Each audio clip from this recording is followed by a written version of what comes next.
Hello guys, welcome to my channel. तो finally मेरा 90% of the syllabus complete हो चुका है। मैंने कोऑर्डिनेट ज्योमेट्री भी लगभग लास्ट टॉपिक रह रहा है, कोऑर्डिनेट ज्योमेट्री का लगभग कंप्लीट हो चुका है। वो रह रहा है, क्या कहते हैं, हाइपरबोला रह रहा है। और अब बस ऑर्गेनिक केमिस्ट्री को रिवीजन करना रह रहा है। बाकी लगभग 90% मतलब कंप्लीट हो चुका है मेरा सिलेबस। अब मैं डेली 100+ PYQs ही सॉल्व कर रहा हूँ, क्योंकि एट द एंड तो PYQs ही काम आएंगे और सॉल्विंग प्रैक्टिस ही काम आएगी। तो अब मैं 2024 से लेकर 2020 तक के सारे PYQs सॉल्व कर रहा हूँ। 2025 के ऑलरेडी कर चुका हूँ मैं, तो बस ये कर रहा हूँ मैं सॉल्व अब हर चैप्टर के 100+ लगभग बन जाते हैं। 2024 से 2020 तक के लगभग सारे चैप्टर के 100+ PYQs है, तो मैं सॉल्व कर रहा हूँ डेली। और उसके बाद मेरा एम है कि मैं हर मंथ 3000 से लेकर 5000 तक क्वेश्चन सॉल्व करूं। मिनिमम 3000 और मैक्स टू मैक्स 5000 हो सके तो मैं करूंगा एक वन मंथ में, मतलब क्वेश्चन सॉल्व करने का ट्राई, जिससे कि मेरा क्वेश्चंस पे कमांड भी अच्छा बैठ जाएगा और पेस भी बन जाएगी एक कंसिस्टेंसी की। एंड जो भी मेरा इन क्वेश्चन सॉल्विंग्स में डाउटेड क्वेश्चंस होते हैं या फिर कोई क्वेश्चन होता है कि कुछ ज़्यादा ही कॉन्सेप्चुअल है जिसको नोट करना ज़रूरी है ताकि मैं भूल ना जाऊँ बाद में, तो रिवीजन के लिए मैं हमेशा वो सारे क्वेश्चंस नोट कर लेता हूँ। मैंने एक अपनी डाउट नोटबुक बना रखी है, मैं उसमें नोट कर लेता हूँ ये सारे क्वेश्चंस। ये रही वो नोटबुक जिसमें मैं अपने सारे डाउटेड क्वेश्चंस लिख लेता हूँ। ये सारे डाउटेड क्वेश्चन है। काइनेमेटिक्स मैंने कर रखा है, तो काइनेमेटिक्स के कुछ क्वेश्चंस, कुछ के आंसर नहीं लिखे, वो भी मैं नोट डाउन कर लूँगा। तो मेन तो क्वेश्चंस ही है, बाकी आंसर तो मैं कहीं से फाइंड करके नोट डाउन कर ही लूँगा। एंड हाँ, आज मैंने वर्क पावर एनर्जी के 100+ PYQs कंप्लीट कर लिए। लगभग 2020 तक के सारे PYQs कंप्लीट हो चुके हैं मेरे वर्क पावर एनर्जी के। और उससे पहले मैं यूनिट डायमेंशन, काइनेमेटिक्स और लॉज ऑफ मोशन के भी कर चुका हूँ कंप्लीट 2020 तक के सारे PYQs।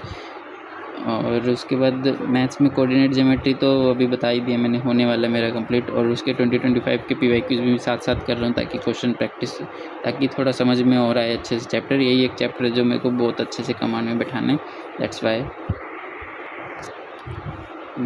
और इस हफ्ते मैं केमिस्ट्री नहीं कर रहा हूँ, मैं सोच रहा हूँ केमिस्ट्री 1 जुलाई से स्टार्ट करूँगा।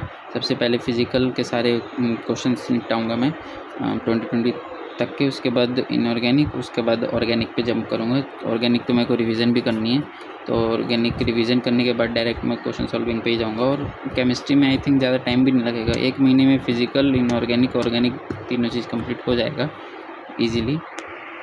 विद सारे क्वेश्चंस के साथ साथ भी कंप्लीट हो जाएगा। टाइम लगेगा तो मैथ्स में लगेगा सारे क्वेश्चंस को सॉल्व करने में, तो उसमें थोड़ा सा मेरे को टाइम देना पड़ेगा।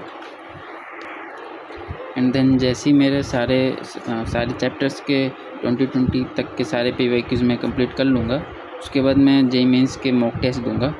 मॉक टेस्ट में मैं 2026 के PYQs करूँगा। 2026 के PYQs क्योंकि मैंने अभी तक देखे भी नहीं और करे भी नहीं है, इसलिए मैं 2026 के कर भी नहीं रहा हूँ, क्योंकि मेरे को उसको एज ए मॉक टेस्ट दूँगा मैं। और उसके बाद देखते हैं, कोई टेस्ट सीरीज़ अगर अच्छा लगेगा तो वो भी बाय करने का ट्राई करूँगा, मतलब अगर अच्छा हुआ तो, जिसमें मेरे को अच्छे से क्वेश्चन प्रैक्टिस और हर एक कॉन्सेप्ट की क्वेश्चंस मिल जाए।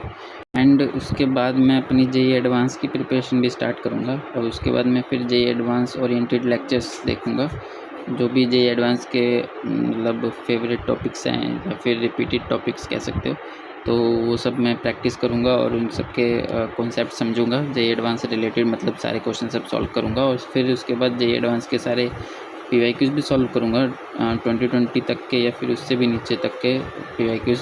JEE एडवांस में तो लगभग 2015 तक के PYQs सही रहेगा।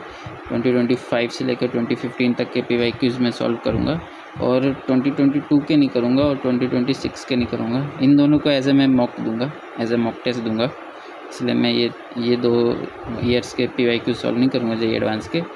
और बाकी तो और भी बुक्स भी सॉल्व करेंगे जो भी अवेलेबल होती है, जैसे ब्लैक बुक हो गया JEE एडवांस के लिए, ये सब भी सॉल्व करूँगा मैं जब मेरा ये सिलेबस, मतलब ये JEE मेंस का जो भी है कंप्लीट हो जाएगा ये सारी चीज़ें। उसके बाद मैं JEE एडवांस पे ही जंप करूँगा।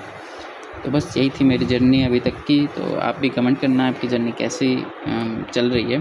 तो thank you so much for watching. And हाँ, मैं सब्सक्राइब करने के लिए नहीं कहता हूँ, तो सब्सक्राइब भी कर लिया करो अगर आपको अच्छी लग रही हो मेरी जर्नी। तो थैंक्स फॉर वॉचिंग।